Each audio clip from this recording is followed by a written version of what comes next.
Hey Crossroads, here's another quick tutorial to show you how to adjust the volume in the monitors. So if we have something playing, let's say right now we have a CD playing, and we want that CD up. I've turned the mains all the way down so that we won't hear that. But I want to turn that up in the monitors. All you have to do is select that channel. So I'm on the CD, I select that channel here.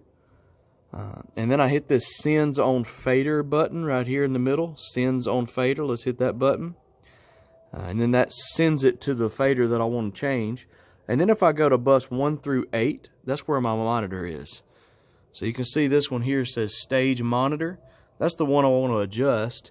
All I have to do, because I've selected this channel here, the CD, I put Sends on Fader. All I got to do is turn it up in the Stage Monitor, and it'll come up in the Stage Monitor.